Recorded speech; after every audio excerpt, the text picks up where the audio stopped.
आज हम लोग शुरू करने जा रहे हैं अपने क्लास 8 में मैथ के एक और ही इंटरेस्टिंग चैप्टर को। चैप्टर का नाम है आपका इंट्रोडक्शन टू ग्राफ। देखिए, सबसे पहली बात हम आपको बता देना चाहते हैं, चैप्टर में चैप्टर पूरा का पूरा आपका ग्राफ के ऊपर बेस्ड होगा, पहला बात। दूसरा बात, चैप्टर थोड़ा सा आसान है। तीसरा बात, बहुत छोटा भी है। मतलब ये जो चैप्टर हमारा है इंट्रोडक्शन टू ग्राफ, इसमें पूरा बात होगा हमारा ग्राफ के ऊपर। अलग अलग प्रकार के हमारे पास ग्राफ होते हैं, उसके ऊपर हम लोग बात करेंगे, पहला। दूसरा, चैप्टर बहुत इजी है। तीसरा, बहुत छोटा सा भी है, तो उतना हम लोगों को इसमें टाइम भी नहीं लगेगा, बहुत ही जल्दी और कम समय में ही हमारा चैप्टर खत्म हो जाएगा। ठीक है। अच्छा, अब आपके मन में सवाल आ रहा होगा कि सर, ग्राफ जैसा कुछ तो हम लोग डाटा हैंडलिंग चैप्टर में भी पढ़े थे। बिल्कुल, आपने ग्राफ ऑलरेडी पढ़ रखा है। किसमें? डाटा हैंडलिंग जो हमारा चैप्टर था उसमें आपने ऑलरेडी ग्राफ के बारे में पढ़ रखा है। तो फिर सवाल है कि सर फिर इसमें क्यों पढ़ रहे हैं? देखो, इसमें आप ग्राफ के बारे में ना पढ़ोगे वही सब चीज जो आपने डाटा हैंडलिंग चैप्टर में पढ़ा था, लेकिन यहां पे थोड़ा सा आपको ग्राफ में कुछ एक्स्ट्रा भी बातें बताए जाएंगे। नहीं तो फिर दोनों चैप्टर तो सेम हो जाता ना। फिर मतलब ये हो गया कि डाटा हैंडलिंग चैप्टर में जो आपने ग्राफ पढ़ा है वो इसमें भी पढ़ना है आपको, लेकिन इसमें थोड़ा सा ग्राफ के बारे में आपको ज्यादा पढ़ना है। लेकिन सबसे पहले हम लोग इस चैप्टर में भी वही करेंगे जो ग्राफ के बारे में आप पहले पढ़ चुके हैं, उसका फटाक से रिवीजन लेंगे। उसके बाद फिर हम लोग आगे ग्राफ के बारे में और कुछ नए नए बातों को जानेंगे। ठीक है। मतलब आपका आपका जो चैप्टर है इंट्रोडक्शन टू ग्राफ, ये शुरुआत ही वहीं से होता है जिस ग्राफ के बारे में आप पहले से पढ़ चुके हैं, जानते हैं पहले से। आप किस चैप्टर में पढ़ा? आपने डाटा हैंडलिंग चैप्टर में आपने पढ़ रखा है उसको, तो वही हम लोग शुरुआत करेंगे। चलिए, शुरुआत करने से पहले, हालांकि ग्राफ क्या होता है इसके बारे में हमने आपको उस चैप्टर में ही बताया था, लेकिन आप ये मान के चलो कि हमने वो चैप्टर पढ़ा ही नहीं है। इसका मतलब शुरुआत से पढ़ना पड़ेगा ग्राफ क्या होता है। चलिए समझिए बहुत ध्यान से। ग्राफ समझो पहले होता क्या है। और चैप्टर का नाम बड़ा खूबसूरत सा है, इंट्रोडक्शन टू ग्राफ। मतलब कि ग्राफ के बारे में आपको क्या दिया जाएगा? इंट्रोडक्शन दिया जाएगा कि हाँ, ग्राफ हमारा इस प्रकार का होता है, इस ग्राफ का ये काम है ना, ग्राफ इतने प्रकार के होते हैं, ग्राफ किस तरीके से बनाया जाता है, ये सब चीज आपको इसमें बताया जाएगा। लेकिन सबसे पहला सवाल ये है कि आपको ग्राफ तो पता चले कि आखिर ग्राफ होता क्या है। देखिए, चलो इसका ना सबसे अच्छा एग्जांपल आपको देते हैं। ग्राफ क्या करता है ना, किसी भी न्यूमेरिकल वैल्यू को बहुत ही आसान तरीके से पुट करके आपको एक डायग्राम के फॉर्म में दिखा देता है। जैसे मान लीजिए, सपोज कीजिए कि एक मैच हुआ जिसमें विराट कोहली ने मान लीजिए 90 रन मारा। ठीक है। रोहित शर्मा ने मान लीजिए 30 रन मारा। शुभमन गिल ने मान लीजिए उन्होंने 45 रन मारा। ठीक है। ईशान किशन ने मान लीजिए उन्होंने 70 रन मारा। और कौन है? रविंद्र जडेजा मान लीजिए उन्होंने मान लीजिए मारा 55 रन। एग्जाम्पल बस बता रहे हैं आपको हम। ठीक है। उसके बाद फिर हाँ, हार्दिक पांड्या ने मारा मान लीजिए 80 रन। ठीक है। सपोज कीजिए कि एक मैच हुआ, उसमें इन सारे प्लेयर ने इतने इतने रन हमारे बनाए हैं। ठीक है। इस तरीके से ये क्या हो गया? आपका न्यूमेरिकल वैल्यू हो गया, मतलब कि जो नंबर के फॉर्म में दिया हुआ है। लेकिन जब आप क्रिकेट देखते हो तो क्या इस तरीके से दिया हुआ रहता है क्या? नहीं। वो कैसा दिया हुआ रहता है? ग्राफ के फॉर्म में। मतलब मान लीजिए यदि ऐसा ग्राफ है, सपोज कीजिए, और मैच में अधिकतर आपने ऐसा ही कुछ ग्राफ देखा होगा, है ना। ये ग्राफ मान लेते हैं, सपोज कर लेते हैं कि चलो इसको थोड़ा सा और बड़ा बना देते हैं। मान लीजिए यदि ऐसा ग्राफ बना हुआ रहता है तो हम देख के ही पता कर लेते हैं कि अच्छा, ये ग्राफ बहुत ऊपर तक गया है, मतलब कि इस प्लेयर ने रन ज्यादा मारा है, इसने कम मारा, इसने भी ज्यादा मारा, इसने ठीक ठाक मारा है, इसने भी ज्यादा मारा है। मतलब ये हो गया कि ग्राफ सिंपली करता क्या है? बहुत बड़े न्यूमेरिकल वैल्यू को डायग्राम के फॉर्म में रिप्रेजेंट कर देता है और आसानी से हम लोग उसको समझ लेते हैं। तो सिंपल सा ग्राफ का काम क्या हो गया? ग्राफ का काम ये हो गया कि वो न्यूमेरिकल वैल्यू को डायग्राम के फॉर्म में रिप्रेजेंट कर देता है और हम लोग उसको आसानी से समझ आते हैं, वही हमारा ग्राफ होता है। तो इसका डेफिनेशन क्या लिखा हुआ है? देखिए, graphs are visual representation of data. Data का मतलब सिंपल सा न्यूमेरिकल वैल्यू कलेक्टेड। मतलब आपके पास जो भी न्यूमेरिकल वैल्यू है उसको बस आप क्या कर दो, रिप्रेजेंट कर दो ग्राफ के फॉर्म में, हो गया, बस वही आपका ग्राफ है, सिंपल। तो ग्राफ बेसिकली यही करता है हमारा कि वो किसी भी बड़े नंबर को आसानी से हम लोगों को समझा देता है, ठीक है ना। जैसे मान लीजिए कि 100 खिलाड़ी है और 100 खिलाड़ी का वहां पे स्कोर लिखा हुआ है, उसको पढ़ने के लिए आपको क्या करना पड़ेगा, उसमें देखना पड़ेगा कि किसने कम मारा किसने ज्यादा मारा, उसको आप एक एक करके चेक करोगे। लेकिन यदि वही 100 प्लेयर का रन एक ग्राफ के फॉर्म में ऐसा दे दे, आप आसानी से देख के बता दोगे कि सबसे ज्यादा किसने मारा और सबसे कम किसने मारा, क्योंकि ग्राफ देख के बता देंगे। ऐसा यदि दिया हुआ है 100 प्लेयर का, तो क्या करना पड़ेगा, एक एक करके चेक करना पड़ेगा किसने किसने ज्यादा मारा किसने किसने कम मारा। इसमें टाइम लगता है, लेकिन इसमें टाइम लगेगा पता करने में, बिल्कुल भी नहीं। तो ग्राफ क्या करता है, बेसिकली हमारे कामों को वो आसान कर देता है, जल्दी हम लोगों को किसी भी चीजों को समझा देता है। तो ये हमारा ग्राफ है, सिंपल। चलिए आगे बढ़े, चलिए तो ये समझ में आ गया। तो अब हम लोग आगे बढ़ सकते हैं और कुछ ऐसे ग्राफ के बारे में थोड़ा सा पढ़ लेते हैं, इंट्रोडक्शन ले लेते हैं जिसके बारे में आप पहले से जानते हैं, ठीक है। चलिए शुरुआत करते हैं। सबसे पहला नंबर पे जो आपको ग्राफ पढ़ना है वो पढ़ना है बार ग्राफ के बारे में। क्या बार ग्राफ के बारे में आप पहले से नहीं जानते हैं क्या? बिल्कुल जानते हैं, लेकिन फिर भी आपको इसमें पढ़ना है। और बार ग्राफ का हमारा दूसरा नाम है कॉलम ग्राफ। अच्छा, यदि हम आपको याद दिलाना चाहे कि बार ग्राफ क्या होता था, और बार ग्राफ का ही दूसरा नाम हमारा है कॉलम ग्राफ, ये क्या होता था, चलिए इसको थोड़ा सा हम आपको बताते हैं। हमारा कुछ इस प्रकार का होता था ग्राफ बना हुआ, एग्जांपल भी हम लोग साथ में लेते हुए चलेंगे, ठीक है।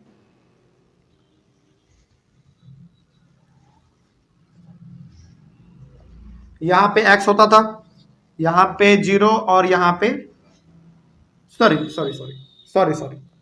यहां पे y 0 और यहां पे x, ऐसा कुछ हमारा होता था इसमें, ठीक है। आगे बढ़ते हैं और चलिए मान लेते हैं, सपोज कीजिए कि इधर लिखा हुआ है मार्क्स,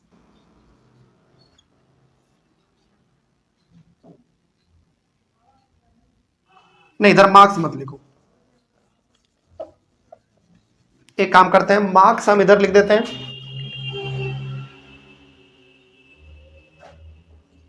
मार्क्स, और इधर लिख देते हैं सब्जेक्ट, ठीक ना।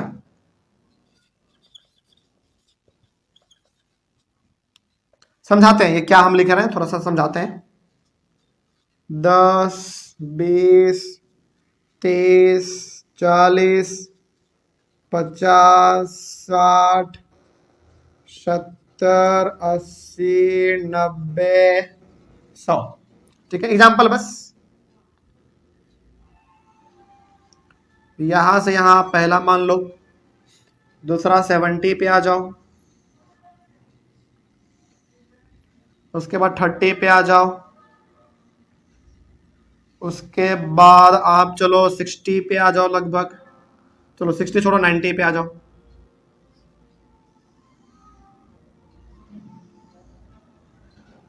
तीन चार एक और ले लेते हैं, चलिए 70, चलो 20 ले लो। इससे हम आपको क्या समझाना चाह रहे हैं, इसी प्रकार का हमारा बार ग्राफ होता था जिसमें हम लोग क्या करते थे, एक रेक्टेंगल बनाते थे, है ना, इस प्रकार का, और बीच में हम लोग एक एक बॉक्स को गैप देते थे, ये हमारा क्या रहता है बार ग्राफ। मान लीजिए सपोज कीजिए कि किसी बच्चे का, चलिए मान लेते हैं कि आप ही का 5 सब्जेक्ट का टेस्ट हुआ एग्जाम, यानी कि एग्जाम हुआ 5 सब्जेक्ट का, और उसमें आपने इतना इतना नंबर लाया और कहा गया कि उस नंबर को आप ग्राफ के फॉर्म में रिप्रेजेंट करो, कर दिया हमने रिप्रेजेंट। यानी कि जब हम लोग ग्राफ बनाते थे कुछ इस प्रकार का, रेक्टेंगल के फॉर्म में ये वाला सिस्टम हमारा होता था, और बीच में एक एक बॉक्स का गैप होता था, इसी को कहते थे हम लोग बार ग्राफ, है ना। तो वही बात है इसमें। तो मान लीजिए कि ये हमारा है इंग्लिश, सपोज कर लीजिए इंग्लिश, मान लीजिए ये आपका हिंदी, ये मान लो आप साइंस, ये मान लो आप मैथ, चलो मैथ को ज्यादा नंबर दे देते हैं, और इसको मान लो चलो SST, कुछ भी आप मान सकते हैं। ये हो गया आपका बार ग्राफ, सिंपल। यही था हमारा बार ग्राफ। क्या इसके अलावा कुछ हमने इसमें पढ़ा था क्या? नहीं। तो बार ग्राफ क्या करेगा? सिंपल सा, चलिए मान लीजिए कि मेरा ही 5 सब्जेक्ट का एग्जाम हुआ और 5 सब्जेक्ट में हमने इतना इतना नंबर लाया, तो जब हम इसको इस तरीके से रिप्रेजेंट कर देंगे ना, तो सामने वाला देख के समझ जाएगा कि अच्छा बच्चे ने सबसे ज्यादा नंबर लाया है मैथ में और सबसे कम नंबर लाया है वो एसएसटी में। तो यही हमारा ग्राफ का तरीका होता है बताने का। कोई दिक्कत नहीं ना इसमें। चलो, तो बार ग्राफ हो गया हमारा। अच्छा, बार ग्राफ ना हमारा एक और प्रकार का होता है, उसको हम लोग कहते हैं डबल बार ग्राफ। चलो उसको भी देख लेते हैं। दूसरे नंबर पे आ जाइए आप, double bar graph. Double bar graph. Double bar graph का मतलब क्या है? रहेगा बार ग्राफ ही, लेकिन उसमें क्या होंगे? डबल होंगे। मतलब कि इसके साथ सटा हुआ एक और होगा, फिर गैप होगा, फिर 2 होगा, फिर गैप, फिर 2, इस तरीके से होगा। ठीक है, चलिए इसको भी बना के दिखाते हैं आपको, ज्यादा समझ में आएगा आपको। डबल बार ग्राफ,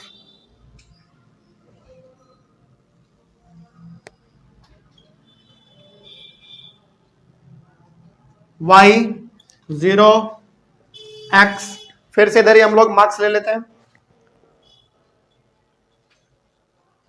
इधर मार्क्स ले लेते हैं और इधर हम लोग सब्जेक्ट ले लेते हैं। चलिए ठीक है, आप सपोज कीजिए कि 2 दोस्त हैं। चलिए हम एग्जांपल ले लेते हैं आयुष और अमृत का। ठीक है, आप दोनों एक क्लास में हैं, दोनों बहुत अच्छा पढ़ने में हैं और दोनों का एग्जाम हुआ और दोनों ने अपना अलग अलग नंबर लाया। ठीक है, चलो यहां पे हम ग्राफ बनाते हैं। 10, 20, 30, 40, 50, 60, 70, 80, 90 और 100। सपोज कीजिए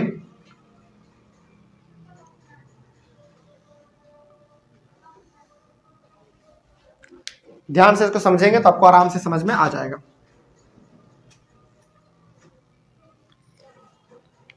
यहां पे ना पहले हम थोड़ा सा आपको हिंट दे देते हैं कि ब्लू से जो बना हुआ है,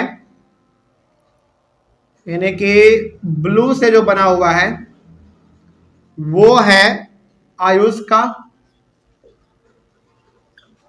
और रेड से जो बना हुआ है वो है अमृत का मार्क्स। ठीक है, बाद में देख लेंगे कौन सा सब्जेक्ट है, पहले हम लोग बना लेते हैं। उसी प्रकार से चलो इसको कर लो इस तरीके से।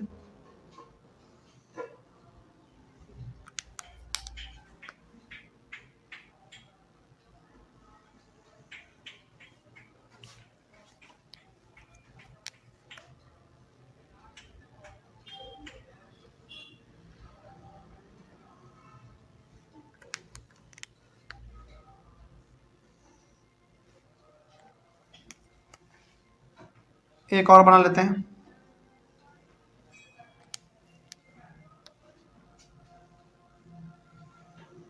चलिए इसको हम लोग मान लेते हैं, इसको मान लेते हैं चलो एसएसटी, इसको मान लेते हैं इंग्लिश, इसको मान लेते हैं हिंदी और इसको मान लेते हैं चलो मैथ। 4 ही सब्जेक्ट मान के चलते हैं। ठीक है, चल डबल बार ग्राफ क्या कहता है? डबल बार ग्राफ ना हमको यह कहता है कि किसी भी 2 चीजों का आपस में कंपैरिजन करना हो ना, उसके लिए बेस्ट है आपका डबल बार ग्राफ। इस डबल बार ग्राफ को देखकर हम ये आसानी से पता लगा लेंगे कि जो ब्लू वाला लाइन है वो है आयुष का और जो रेड वाला है वो है हमारा अमृत का। तो हम यहां से देख के आराम से पता कर लेंगे कि अच्छा एसएसटी में आयुष लाया है ज्यादा नंबर, अमृत लाया है कम नंबर, कंपैरिजन हो गया। इंग्लिश में आयुष लाया है कम नंबर लेकिन अमृत लाया है ज्यादा नंबर, कंपैरिजन हो गया। हिंदी में आयुष लाया ज्यादा नंबर लेकिन अमृत लाया कम नंबर, कंपैरिजन हो गया फिर से। मैथ में आयुष का थोड़ा सा नंबर कम रह गया लेकिन अमृत का नंबर थोड़ा सा ज्यादा हो गया। तो डबल बार ग्राफ हमारा ऐसा ही बनता है और हमेशा आप याद रखेंगे इसमें भी एक एक बॉक्स का गैप होता है, यानी कि जैसे हमारा ये सिंगल वाला जो होता है बार ग्राफ, उसी प्रकार से वो भी बनता है, लेकिन इसमें हर बार कितने होंगे? डबल होंगे, डबल ग्राफ होंगे इसमें, डबल बार होगा, इसको हम लोग बार कहते हैं। कोई दिक्कत नहीं इसमें। यही है हमारा डबल बार ग्राफ, सिंपल। तो इसको आप लोग कॉपी में लिख लीजिएगा, बड़ा सिंपल होता है ये सब चीज। तो ये सब चीज जो आपको बताया जा रहा है ना, ये पहले से आप जानते हैं, लेकिन फिर भी क्यों बताया जा रहा है?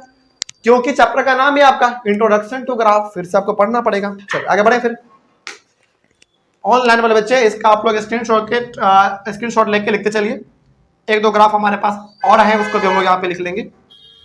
बेटा दे वाला, चलिए।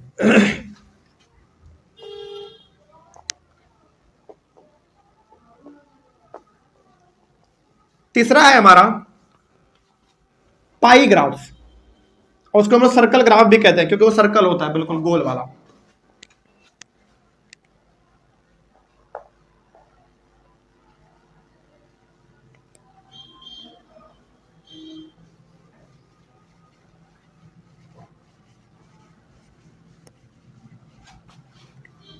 चल, दूसरा नंबर के बाद तीसरे पे आप लिखिए पाई ग्राफ।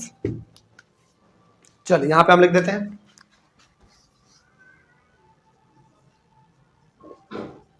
पाई ग्राफ। इसको हम लोग सर्कल ग्राफ भी कहते हैं, क्योंकि ये बिल्कुल सर्कल का जैसा होता है, गोल होता है, ठीक ना।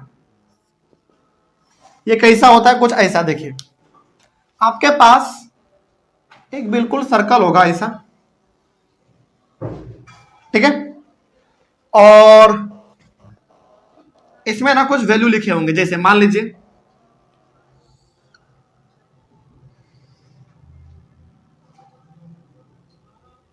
सपोज करो यहां पे म्यूजिक 40%, एग्जाम्पल देंगे अभी आपको।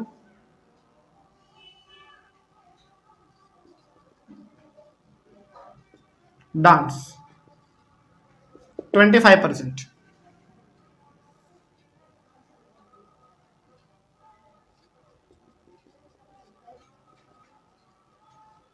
सिंगिंग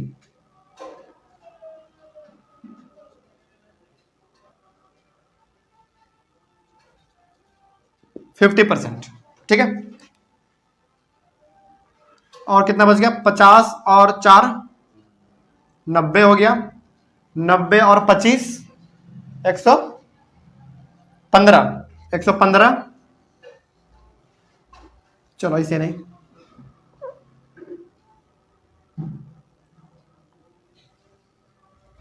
एक 115 नहीं, तो एक थोड़ा सा ना इसका वैल्यू थोड़ा सा बढ़ा लेते हैं। एक मिनट रुक जाओ, इसको हम लोग कर लेते हैं, चलो 80, इसको कर लेते हैं हम लोग 50, इसको कर लेते हैं चलो 70। समझने के लिए केवल, एग्जैक्ट तो आपका प्रोटेक्टर से ही बन सकता है, लेकिन समझने के लिए केवल आप इसको इतना समझ लीजिए। तो ये कितना हो गया हमारा 150, ये तो हो गया 150, 200 हो गया, 200 हो गया। इसको आप मान लो चलो 60 डिग्री, 60 डिग्री मान लेते हैं। और ये है आपका स्विमिंग, SWIMMING, स्विमिंग कितना हो गया? अब 260 हो गया, सॉरी 60% कर लो, ठीक है। आगे 260 हो गया, 100 बच गया 360 में, तो 100% मान लेते हैं। 100% पसंद करता है क्या? क्या लेना चाहोगे? रीडिंग ले लेते हैं, सपोज कर लो। चलिए इस तरीके से हमारा यहाँ पे ग्राफ है। ये ग्राफ मान लीजिए कि ये ग्राफ ना एक मोहल्ले के बच्चों का है, जैसे हमारा ये मोहल्ला राजवंशी नगर, ठीक है। इसका एग्जांपल लेते हैं। मतलब राजवंशी नगर में बहुत सारे बच्चे रहते हैं, जिसमें से 100% बच्चों को, परसेंट का मतलब ना यहाँ पे सिंपल से 100 बच्चे समझ लो आप, ठीक है। 100 बच्चों को रीडिंग करना पसंद है, 80 बच्चों को गाना सुनना पसंद है, 50 बच्चों को डांस करना पसंद है, 70 बच्चों को गाना पसंद है, गाना गाता है, और 60 बच्चों को स्विमिंग पसंद है। इस डाटा से क्या पता चल रहा है आपको? इंफॉर्मेशन दे रहा है। जैसे यदि कोई बोल दे कि आपके मोहल्ले में कौन से बच्चे को कितना क्या पसंद है, तो क्या उसको मुंह से बताते रहेंगे? क्या बताने से बढ़िया है कि आप उसको ग्राफ दिखा दो ना, वो समझ जाएगा। वो देख लेगा कि अच्छा सबसे ज्यादा स्पेस दिख रहा है, इसका मतलब ज्यादातर बच्चे क्या पसंद कर रहे हैं? रीडिंग। सबसे कम स्पेस दिख रहा है उसको यहाँ पे, इसका मतलब 50% यानी कि 50 बच्चे ही केवल पसंद करते हैं डांस को। तो ग्राफ का काम ही ये होता है कि वो बहुत ही बड़े कॉम्प्लेक्स, बहुत ही पेचीदे नंबर को सिंपल सा एक अच्छे डायग्राम के फॉर्म में रिप्रेजेंट करके आपको बता देगा, आपको समझ में भी आ जाएगा। वही हमारा ग्राफ का इसमें काम है, और यही हमारा कहलाता है पाई ग्राफ, या फिर आप इसको सर्कल ग्राफ भी कह सकते हैं। कोई दिक्कत नहीं है इसमें। चलिए तीसरा हो गया। चौथे नंबर पे आ जाइए आप। चौथा हमारा है इसमें लाइन ग्राफ। लाइन ग्राफ ये भी कुछ नया नहीं है, हाँ ये थोड़ा सा आपके लिए नया हो सकता है, लेकिन इसको ही बता देते हैं। लाइन ग्राफ का कुछ और नाम है क्या आपके बुक में? नहीं, सिंपल सा लाइन ग्राफ ही है। लाइन ग्राफ ही हम लोग। अच्छा, लाइन ग्राफ बताने से पहले एक और हमारे पास है, एक और है। एक मिनट रुक जाइए, लाइन ग्राफ को थोड़ा सा रुक जाइए, इसके तुरंत बाद हम बता देते हैं हिस्टोग्राम। एक हमारा बच रहा था, हिस्टोग्राम। हिस्टोग्राम का कैसा डायग्राम होता है? बड़ा इसका भी सिंपल है।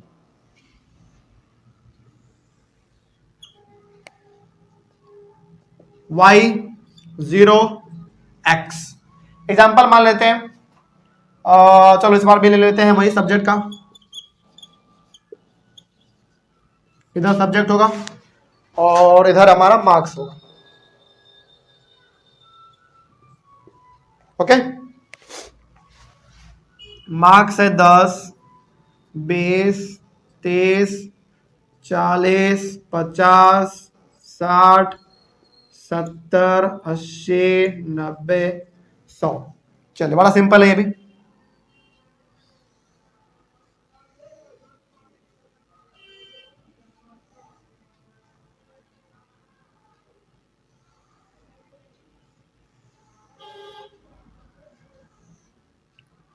ऐसा भी ग्राफ हमने आपको बताया था जब हम चैप्टर पढ़ रहे थे अपना डाटा हैंडलिंग, है ना। हिस्टोग्राम का जो डायग्राम है ना, यानी कि इसका जो ग्राफ है, इसमें जरा सा भी आपको बीच में गैप नहीं दिखता है, याद रखिएगा। देखो बार ग्राफ और हिस्टोग्राम में ना डिफरेंस केवल ये है कि उसमें एक एक बॉक्स का आप गैप देते हो, किसमें? बार ग्राफ में। लेकिन इसमें हमारा कहीं पे कोई गैप नहीं होता है, वो सब कॉन्टिन्यूस होता है, मतलब कि एक के बाद तुरंत सटा हुआ होता है सब, ठीक है, इस तरीके से। तो आप यहाँ पे एग्जांपल भी लिख सकते हो कुछ भी सब्जेक्ट के तौर पे, जैसे आपका हिंदी हो सकता है, ये आपका इंग्लिश हो सकता है। मैथ को ज्यादा नंबर दे देते हैं क्योंकि मैथ का ही क्लास हमारा चल रहा है। मैथ के बाद उसके बाद चलो साइंस, एसएसटी, ये आपका कुछ भी हो सकता है। तो सिंपल से हम बताना ये चाह रहे हैं कि हिस्टोग्राम जो हमारा होता है वो सब सटा सटा हुआ बनता है, जो कि आप पहले से जानते भी है। कोई दिक्कत इसमें? चलो एक लास्ट हमारा बच रहा है लाइन ग्राफ, उसको भी बता देते हैं। ऑनलाइन में बच्चे पहले आप लोग इसका एक बार स्क्रीनशॉट ले लीजिए और इसको अपने कॉपी में लिख लीजिएगा। शॉर्ट रिवीजन के लिए बहुत अच्छा चीज होता है। जैसे क्या होगा ना, कई बार चलते फिरते आप भूल जाते हैं कि कौन सा ग्राफ कैसे बनता है, तो यदि आपके पास ये सब लिखा हुआ होगा ना, तो आप एक बार पेज पलटोगे आपको पता चल जाएगा कि अच्छा बार ग्राफ में मतलब हर बार एक कॉलम छोड़ के बनाएंगे। फिर आपको पता चलेगा कि अच्छा बार ग्राफ तो समझ में आ गया। बार ग्राफ के बाद हमने पढ़ा था डबल बार ग्राफ। उसमें क्या होगा? उसमें डबल बार एक साथ होगा, फिर गैप होगा, फिर डबल बार होगा, फिर गैप होगा, इस तरीके से। फिर पता चला कि पाई ग्राफ क्या था। तो पाई ग्राफ में आपको पता चलेगा कि अच्छा एक सर्कल होता था, उसी में हमारा वैल्यू लिखा हुआ होता था। फिर हिस्टोग्राम क्या है? हिस्टोग्राम में यह है कि हर बार आपका चिपका हुआ रहेगा, अटैच रहेगा, जरा सा भी कहीं पे गैप नहीं रहेगा। इस तरीके से ना रिवीजन बहुत अच्छा हो जाएगा आपका बहुत कम समय में। चलिए एक लास्ट हम लोग इसमें डिस्कस कर लेते हैं हमारा लाइन ग्राफ। चौथा हो गया 5वें नंबर में लाइन ग्राफ।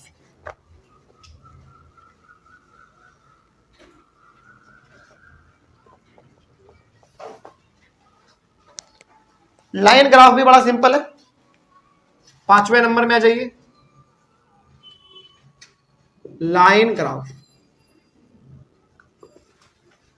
लाइन ग्राफ का ना एग्जांपल आपको देते हैं, वो वाला जो कि आपके बुक में दिया हुआ है, आप ज्यादा इसको समझ पाओगे अच्छी तरीके से।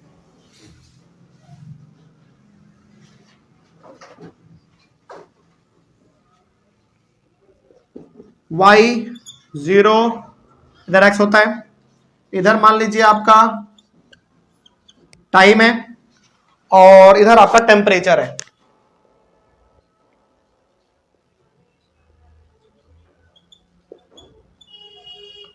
टेम्परेचर जो है वो आपका डिग्री सेल्सियस में है, ऐसा आपको एज्यूम करना है। ओके, और टाइम जो है वो आपका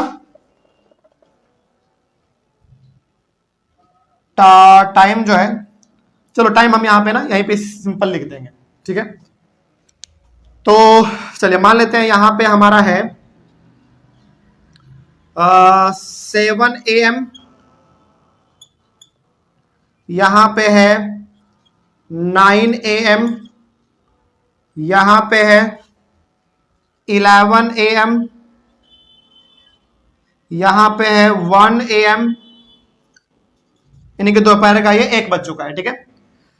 यहां पे ना ये क्या है जरा समझो ध्यान से। अच्छा, सुबह क्या बहुत टाइट धूप होता है क्या? नॉर्मल होता है लगभग।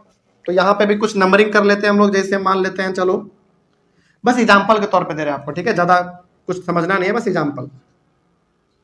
20, 30, 40, 50, 60, 70, और सब किस में है? डिग्री सेल्सियस में है, ठीक है ना।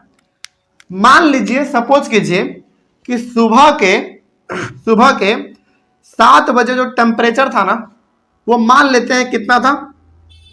30 डिग्री सेल्सियस था। बस एग्जांपल बता रहे हैं, क्योंकि सुबह 7 बजे 30 डिग्री होता नहीं है, ये हमको पता है।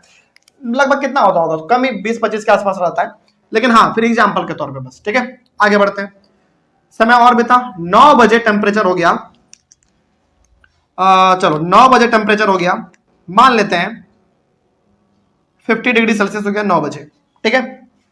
11 बजे मान लेते हैं हो गया हमारा, चलो 60 डिग्री। दोपहर के 1 बजे मान लेते हैं एकदम कड़कड़ाता धूप में, मान लेते हैं कि 70 डिग्री सेल्सियस हो गया। बस एग्जांपल, नहीं तो 70 डिग्री सेल्सियस का मतलब समझते हैं आप? घर से बाहर निकलोगे तुरंत आपके कपड़े में आग लग जाएगा, तुरंत। 70 डिग्री सेल्सियस मतलब आदमी जल जाएगा, और 100 डिग्री सेल्सियस पे तुम्हारा पानी बॉयल हो जाता है पूरा, तो सोचो क्या हाल होगा। बस एग्जांपल आप इसको समझो, ठीक है। रियल मत समझ लेना इसको, ठीक है। आगे बढ़ते हैं, थोड़ा सा ना 1-2 डाटा और आगे बढ़ा देते हैं। अब हो रहा है हमारा शाम ढल रहा है, तो 1 के बाद मान लेते हैं 3 AM, 3 के बाद 5 AM, बस एग्जांपल। अब 3 बजे हमारा टेम्परेचर घट के हो गया, मान लेते हैं चलो कितने पे, यहां पे इस बीच में तो मान लो 45 के आसपास, ठीक है।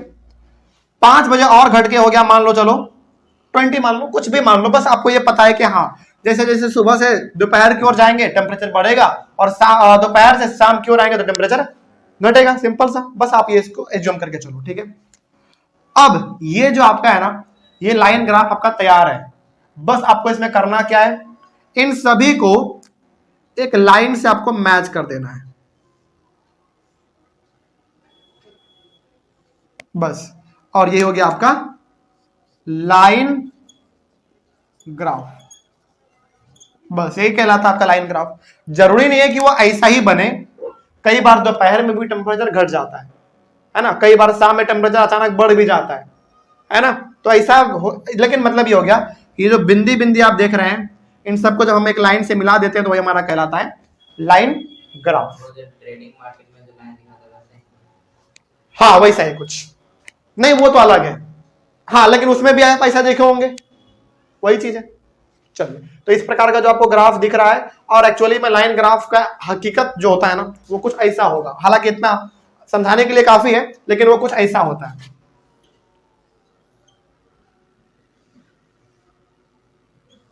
कभी घटता बढ़ता भी तो रहता है ना,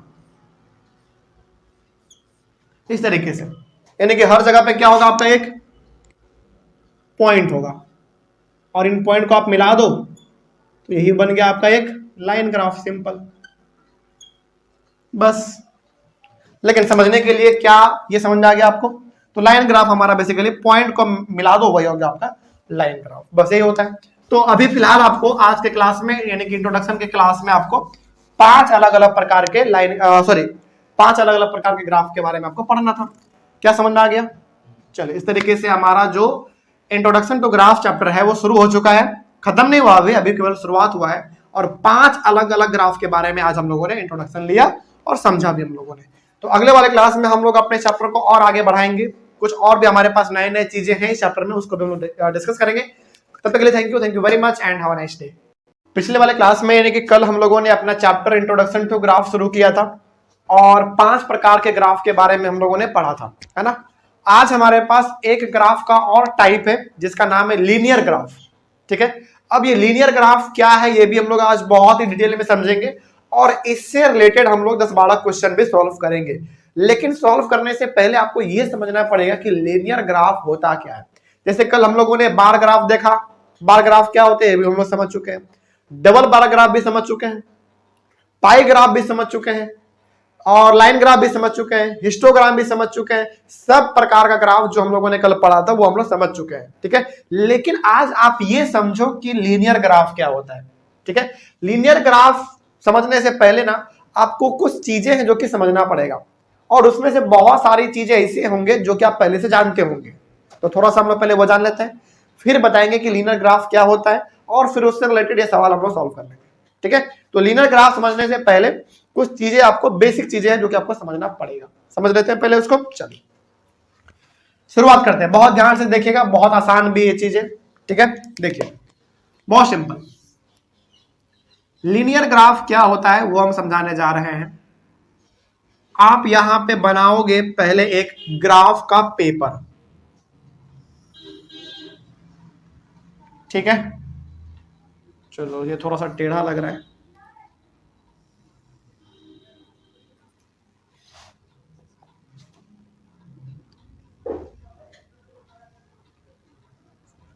ओके। ध्यान से समझिएगा ये चीज क्या है। ये है हमारा x, ये कहलाता है x डैश, ये कहलाता है y, ये कहलाता है y डैश और ये हमारा कहलाता है o, ओके। कोई दिक्कत नहीं इसमें, चलिए आगे बढ़ते हैं। फिर अब इसमें कुछ नंबरिंग भी कर लेते हैं हम लोग। इधर हमारा होता है पॉजिटिव नंबर 1 2 3 4 5 6 7 8 9 और भी आगे जा सकता है लेकिन इतना काफी है अभी, ठीक है, ठीक है। इधर होता है हमारा निगेटिव नंबर -1 -2 -3 -4 -5 -6 -7 और आगे जा सकता है लेकिन अभी फिलहाल इतना ठीक है, ठीक है। आगे ऊपर हमारा होता है फिर से पॉजिटिव 1 2 3 4 5 6 7 8 ऊपर भी आगे जा सकता है इतना अभी, ठीक है। नीचे होता है फिर माइनस में -1 -2 -3 -4 -5 -6 -7 इतना हमने पहले इसका नंबरिंग किया, ठीक है। अब क्या इस प्रकार का ग्राफ आपने नहीं देखा है क्या? बिल्कुल आपने देखा है, लेकिन इसमें ना कुछ आपको और भी चीजें हैं जो कि जानने पड़ेंगे, ठीक है, वो भी समझ लीजिए। इसको हम लोग कहते हैं फर्स्ट क्वाड्रेंट। क्या कहेंगे? First quadrant. इसको कहेंगे सेकेंड क्वाड्रेंट, ओके। अब थर्ड क्वाड्रेंट हमारा ये वाला कहलाएगा, ये वाला नहीं। याद रखिएगा इसमें हम लोगों को चलना पड़ता है एंटी क्लॉकवाइज, मतलब जैसे घड़ी चलता है ना वैसे नहीं, घड़ी आपका क्लॉकवाइज चल रहा है, आपको इसमें घड़ी के उल्टा चलना है। घड़ी कैसे चलता? ऐसे चलता, लेकिन कैसे चलना आपको इसमें? ऐसे चलना है। तो ये पहला घर, दूसरा घर, तो ये हमारा तीसरा घर और ये हमारा चौथा घर कहलाएगा, ठीक है। तो ये हो गया हमारा थर्ड क्वाड्रेंट और ये आखिरी हमारा हो गया थर्ड के बाद फोर्थ क्वाड्रेंट। कोई दिक्कत नहीं इसमें, चलिए आगे बढ़ते हैं। फिर अब 2-3 बातें आपको इसमें और हम बता देते हैं, बहुत इंपॉर्टेंट है, जो कि इसका जो होता है ना साइन वो प्लस और प्लस होता है। अब सवाल होगा कि सर ये प्लस और प्लस क्या है? बताएंगे, अभी ये बताएंगे कि आखिर ये प्लस का और प्लस का मतलब क्या है। प्लस और प्लस का मतलब है कि आप इस पे जाओगे तो सब नंबर कैसा है आपका, प्लस वाला यानी कि पॉजिटिव है। ऊपर भी जाओगे तो कैसा नंबर है, ऊपर वाला भी प्लस है, इसलिए हमारा प्लस प्लस वाला कहलाता है घर। ठीक है, ये घर हमारा कहलाएगा माइनस प्लस। बोलो क्यों? क्योंकि पहले आप इस पे जाओगे। अच्छा एक बात हमेशा याद रखिएगा, ग्राफ में यदि आपको चलना है ना, तो सबसे पहले हमको चलना पड़ता है एक्स वाले पे। ठीक है, हमेशा। तो पहले आप एक्स पे आओगे तो कैसा नंबर दिख रहा है आपको, माइनस वाला, तो पहले माइनस होगा, फिर ऊपर जाओगे तो प्लस वाला दिखेगा। सिंपल सा है, ये हमारा माइनस और प्लस वाला घर होता है। ये हमारा घर कैसा होगा बता सकते हैं क्या आप में से कोई भी? पहले आप आओगे एक्स पे तो माइनस, और फिर आप नीचे आओगे तो फिर माइनस, यानी कि माइनस माइनस। ये घर कैसा होगा? फिर पहले आप आओगे एक्स पे तो ये होगा आपका प्लस, और फिर आओगे आप नीचे माइनस में तो माइनस। कोई डाउट इसमें? हालांकि यदि मान लेते हैं हम, सपोज कर लो कि यदि आपको ये फिलहाल अब ये समझ में नहीं आ रहा है कि सर ये plus plus minus plus minus minus plus minus क्या है, कोई दिक्कत नहीं है। अब इसके ऊपर जब आपको सवाल बताएंगे ना, आपको आराम से समझ में आ जाएगा। ठीक है, आगे बढ़ते हैं। अब इसमें दो तीन बातें और भी और आप जान लीजिए। जैसे ये जो आप ओ देख रहे हो ना, इसको हम लोग नाम देते हैं ओरिजिन, ORIGIN, ओरिजिन देते हैं नाम इसका। ठीक है, और ओरिजिन का जो वैल्यू है वो 0 होता है। कोई दिक्कत है इसमें? इसका पूरा डिटेल में भी बताएंगे आपको, क्योंकि अभी ना ये फिलहाल अभी अधूरा है, बताएंगे। इस पॉइंट को हम लोग क्या नाम देंगे, ओरिजिन, और इसका जो नाम है सिंपल सा आप कह सकते हो 0,0 होता है। ठीक है, आगे। अब इसमें दो तीन बातें आप और जानिए, बहुत इंपॉर्टेंट। जैसे ये जो आप देख रहे हो ना, x डैश ओ एक्स, यानी कि x डैश ओ एक्स, ये पूरा सीधा सा लाइन, इसको हम लोग किस किस नामों से जानते हैं आप ये जान लीजिए। ठीक है, इसको हम लोग x एक्सिस भी कहते हैं। ओके, x एक्सिस भी कहेंगे इसको हम लोग x कोऑर्डिनेट भी कहते हैं, और इसको हम लोग और पता है आपको, और इसको हम लोग एब्सिसा भी कहते हैं, ABSCISSA,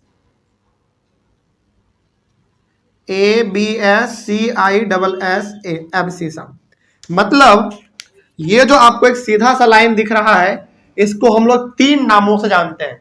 पहला एक्स एक्सिस, दूसरा एक्स कोऑर्डिनेट, और तीसरा आप एब्सिसा भी बोल सकते हैं इसको। ठीक है, और अब ये वाला जो आपको दिख रहा है YOY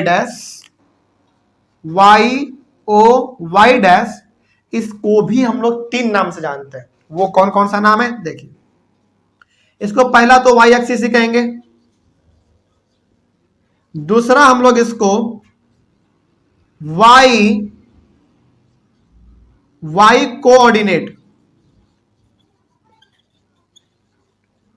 जैसे इसमें था ना x एक्सिस x कोऑर्डिनेट, इसमें y एक्सिस और y कोऑर्डिनेट, और तीसरा इसका नाम है केवल ऑर्डिनेट। इस बात को आप ध्यान में रखिएगा, इसका तीसरा नाम क्या है, केवल ऑर्डिनेट, कोऑर्डिनेट नहीं, केवल ऑर्डिनेट। याद रहेगा ये चीज, कोई दिक्कत नहीं ना होगा इसमें। चलिए, अब आप इसमें ये समझिए कि सर आखिर ये सब चीज हम लोगों को बताया क्यों जा रहा है। ठीक है ना, इसका मतलब समझिए। जैसे मान लीजिए, सपोज कीजिए ये पूरा पटना है आपका। सपोज कीजिए इतना दूर का जो एरिया है ये आपके पटना का एरिया है। ठीक है, और मेरा घर यहां पे पड़ता है। सपोज कीजिए, मतलब यहां पे आप बहुत ध्यान से समझिए। मतलब ये हुआ कि ये पूरा इतना बड़ा जो प्लॉट देख रहे हो ना, ये पूरा पटना है हमारा, और मेरा घर पटना में पड़ता है यहां पे। हमने कहा कि आप मेरा घर चल जाओ, क्या आप चल जाओगे? इसके लिए आपको क्या पता होना चाहिए, मेरा एग्जैक्ट एड्रेस पता होना चाहिए। कि सर आपने कहा कि मेरे घर चले जाओ, ठीक है, लेकिन अपना आप एड्रेस तो बताइए, तभी तो पहुंच पाएंगे ना। नहीं तो ऐसे कितना ढूंढते चलोगे, पटना में बहुत सारा घर है। इसके लिए आपको क्या चाहिए, मेरा एड्रेस चाहिए। मतलब इस पॉइंट का क्या चाहिए आपको यहां पहुंचने के लिए, एड्रेस चाहिए। यदि हम इस पॉइंट का नाम ए रख दे और इसका एड्रेस हम आपको दे दे, मान लीजिए 7,5, इसका मतलब हुआ कि यदि आपको इस पॉइंट तक जाना है तो सबसे पहले आपको 7 कदम चलना पड़ेगा एक्स वाले पे, याद रखिएगा। और एक बात और बता देते हैं, जब भी इस प्रकार का आपको वैल्यू दिखे, जब भी आपको इस प्रकार का वैल्यू दिखे तो समझ जाइएगा पहला वाला वैल्यू होता है एक्स पे चलने के लिए और दूसरा वाला वैल्यू होता है वाई पे चलने के लिए, हमेशा। कोई दिक्कत नहीं ना इसमें। तो यदि आपको मेरे घर तक पहुंचना है और मेरे घर का एड्रेस क्या है 7,5, तो सबसे पहले आपको क्या करना पड़ेगा, यहां पे आना पड़ेगा। सबसे पहले आपको शुरुआत ही, यानी कि आप कहीं भी चले जाओ, इस वाले घर में जाओ, इस वाले में या फिर इस वाले में, कहीं पे भी जाओ, आपको शुरुआत कहां से करना पड़ेगा, ओ से करना पड़ेगा। शुरुआत हमेशा ओ से करना पड़ेगा, ठीक है। तो यदि मेरे घर तक आपको पहुंचना है तो आपको सबसे पहले 7 कदम चलना पड़ेगा इस एक्स पे।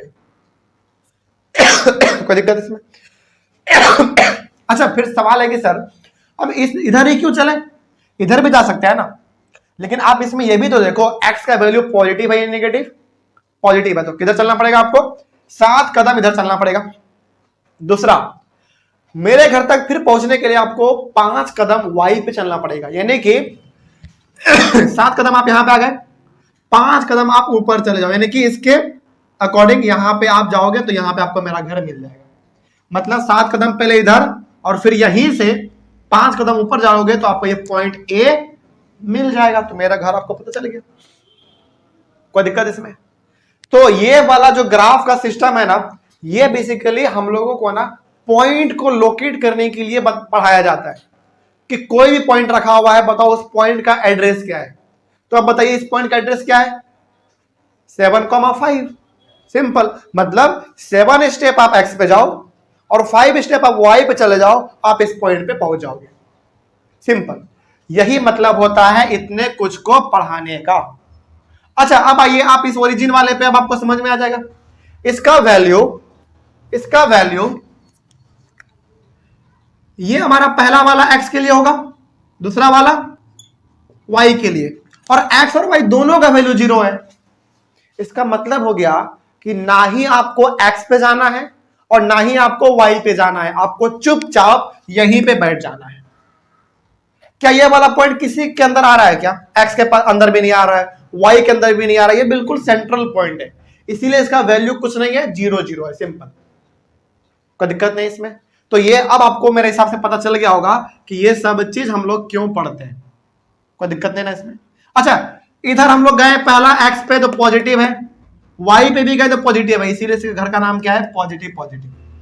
अच्छा, मान लीजिए, सपोज कीजिए एग्जांपल के तौर पे कि कोई पॉइंट हमारा एक यहाँ पे पॉइंट है, मान लेते हैं, चलो हम ये पॉइंट का नाम हम बी दे देते हैं, ठीक है। और चलो एक काम करो, ये पॉइंट हमारा बी है और इसका हम एड्रेस देते हैं, चलो -6,4 देते हैं, ठीक है। तो यदि आपको इस पॉइंट तक पहुंचना है तो सबसे पहले आपको इधर चलना पड़ेगा, यानी कि नेगेटिव की ओर चलना पड़ेगा, इसीलिए पहला वाला इसका क्या वैल्यू है, नेगेटिव। और आपको जाना पड़ेगा यहां तक, यानी कि कुछ हिस्सा ऊपर में चढ़ना पड़ेगा, तो लगभग आप 4 स्टेप ऊपर चढ़ोगे तो आप लगभग इस पॉइंट पे पहुंच जाओगे। यानी कि पहला आप नेगेटिव चल रहे थे, फिर पॉजिटिव, इसलिए नेगेटिव पॉजिटिव इसका नाम है। उसी प्रकार का इसमें है, इसमें भी यदि कोई पॉइंट होगा तो सबसे पहले आपको किधर आना पड़ेगा, एक्स पे, इधर आओगे जो कि नेगेटिव है, और नीचे आओगे वो भी नेगेटिव है आपका, इसीलिए इसका नाम क्या है, नेगेटिव है। इसका नाम पॉजिटिव नेगेटिव क्यों पड़ा, क्योंकि मान लीजिए यदि इस घर में कहीं पे यदि कोई पॉइंट होता है तो उसके लिए सबसे पहले आपको एक्स पे जाना पड़ेगा जो कि पॉजिटिव है, इसलिए पॉजिटिव पहला हुआ हमारा। फिर आप नीचे आओगे, नीचे कैसा है, नेगेटिव है, इसलिए इसका नाम है पॉजिटिव और नेगेटिव। कोई दिक्कत नहीं ना इसमें। अब मेरे हिसाब से आपको ये पूरा चीज समझ में आ गया होगा। अब यहां पे बेसिकली आपको ये बताया जाएगा कि आप किसी भी पॉइंट को लोकेट कैसे करोगे, यानी कि इतना सारा पॉइंट दिया हुआ है ग्राफ पे, आप इसको लोकेट करके बताओ कैसे करेंगे। चलिए, करने का तरीका है हमारे पास। तो पहले आप क्या करो, एक अच्छा सा ग्राफ बना लो, उसके ऊपर आप पॉइंट लिख दो, उसके बाद हम लोग इस सभी को पॉइंट को लोकेट करेंगे, ठीक है ना। चलिए, और ये काम हम बोर्ड पे कर रहे हैं, लेकिन आप लोग करोगे अपने ग्राफ कॉपी पे। अभी नहीं लाए हैं तो कोई दिक्कत नहीं, अभी आप कॉपी पे कीजिए, लेकिन जब आप जाएंगे अपने बुक के एक्सरसाइज को बनाएंगे तो ग्राफ कॉपी पे बनाइएगा, वो अच्छा लगेगा देखने में, ठीक है ना। लेकिन अभी फिलहाल आप कॉपी पे कर सकते हैं। इसका सोल्यूशन देखा जाए कैसे बनेगा, कहा जा रहा है plot each of the following points on a graph paper. Graph paper पे आपको ये सब चीज प्लॉट करना है। एक बात और यहाँ पे हम दोबारा बता देना चाहते हैं कि हाँ, दोबारा ये चीज है कि इस वाले को हम लोग एक्स एक्सिस भी कहते हैं, एक्स कोऑर्डिनेट भी कहते हैं और एब्सिसा भी कहते हैं। इसको हम लोग वाई एक्सिस भी कहते हैं, वाई कोऑर्डिनेट भी कहते हैं, या फिर सिंपली ऑर्डिनेट कहेंगे, सिंपली ऑर्डिनेट कहेंगे, ठीक है ना। अच्छा एक बात और, जब भी आपके पास पॉइंट लोकेट करने के लिए कहा जाए तो पहला वाला जो वैल्यू होगा वो किसका होगा, एक्स का, और दूसरा वाला किसका होगा, वाई का। इसका मतलब पहला कदम किस पे चलना है आपको, एक्स पे, दूसरा कदम वाई पे चलना है। हमेशा इस बात को याद रखेंगे आप, ठीक है। अच्छा एक बात और, इन दोनों को एक साथ क्या कहेंगे, इन दोनों को एक साथ क्या कहेंगे, इन दोनों पॉइंट को एक साथ हम लोग कहेंगे कोऑर्डिनेट। यदि आपसे बोले कि बताओ पॉइंट ए का कोऑर्डिनेट क्या है, तो 7,5 है। पॉइंट बी का कोऑर्डिनेट क्या है, -6 4 है। इन दोनों को एक साथ हम लोग कह देते हैं कोऑर्डिनेट, सिंपल सा, ठीक है। चलिए अब हम लोग इसको थोड़ा सा प्लॉट करना सीख लेते हैं कि आखिर ये कैसे होगा। चलिए देखा जाए, बहुत ध्यान से समझिएगा इसको।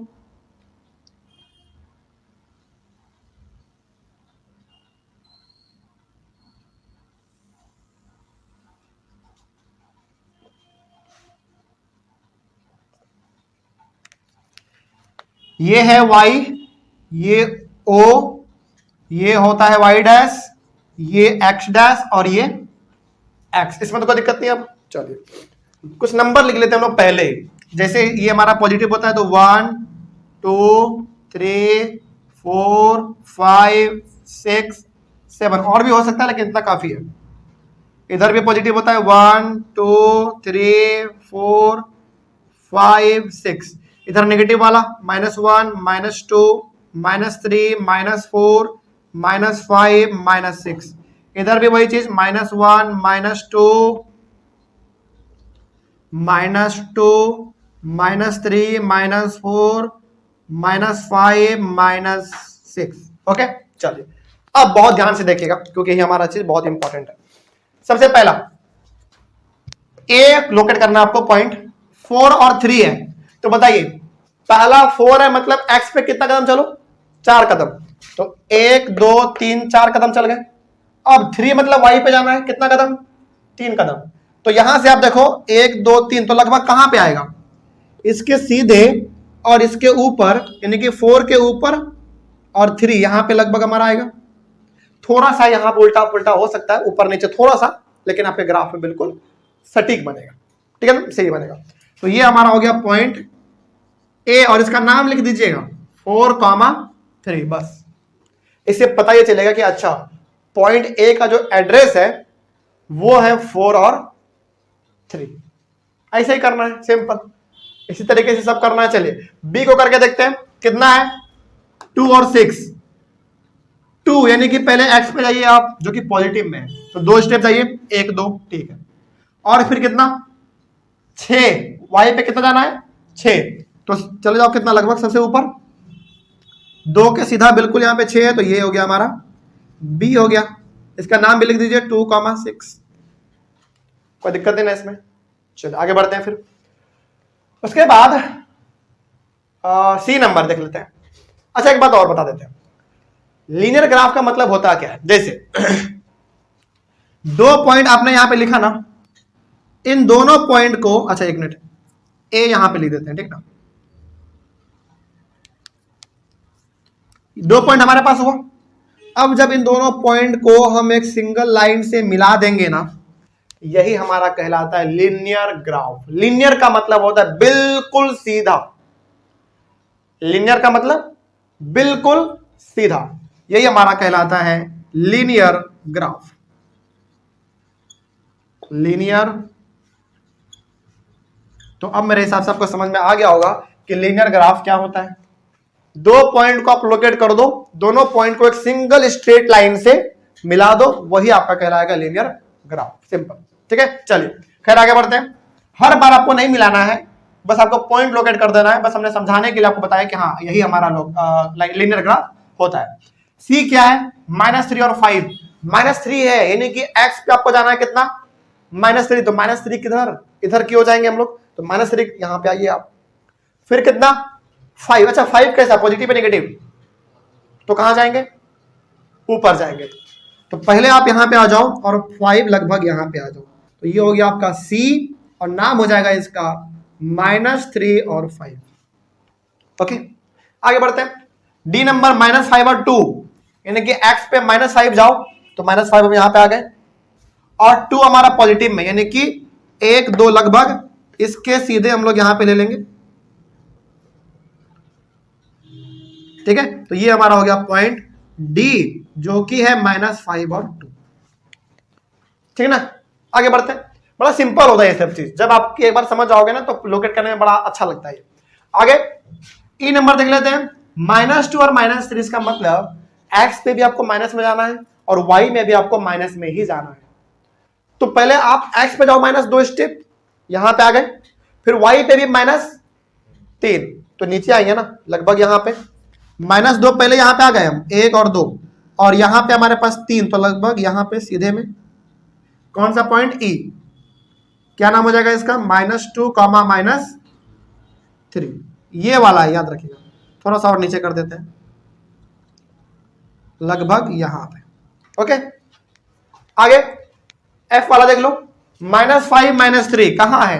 -5 आप यहां पे आओ और -3 यहां पे, यानी कि पहले -5 यहां पे आ जाएंगे और -3 कहां है? तो -3 है, तो यहां पे लगभग इसके सीधे में हमारा पॉइंट यहां पे आएगा। तो इसका हो गया -5, -3। समझ आ रही है ना बात? बड़ा सिंपल है ये सब चीज। आगे बढ़िए, जी नंबर पे आइए। 5 और -4 मतलब क्या हुआ? पहले आप एक्स पे जाओ 5 स्टेप जो कि पॉजिटिव है, मतलब किधर जाएंगे? उधर 5 स्टेप चले जाओ, यहां पे आ गए। और फिर वाई पे -4 मतलब किधर जाएंगे? नीचे आएंगे। तो -4 कहां है? यहां है, तो लगभग हमारा यहां पे आएगा। कौन सा पॉइंट था? जी। तो ये हो गया हमारा 5, -4। ओके एच पे आ जाओ पॉइंट 3 और -3। 3 मतलब पॉजिटिव में, तो 3 आप यहां पे आओगे और -3 यानी कि -3 फिर नीचे, लगभग यहां से यहां पे आ जाओ सीधे। तो ये हो गया हमारा H 3 और -3। ठीक है ना। आगे लाइन मैच करना है। ये लाइन मैच नहीं करना है, बिल्कुल नहीं। लाइन मैच आप मत करना, बिल्कुल भी नहीं करना, क्योंकि ये बस बताने के लिए हमने लिखा है यहाँ पे लाइन, क्या हाँ यही हमारा लीनियर ग्राफ होता है। ठीक है ना। आगे बढ़िए। लाइन मैच नहीं करना होता है, बस आपको समझ में आ गया कि हाँ यही दो पॉइंट को आपस में मिला देंगे तो वही हमारा कहलाएगा लीनियर ग्राफ। लीनियर का मतलब होता है बिल्कुल सीधा, स्ट्रेट।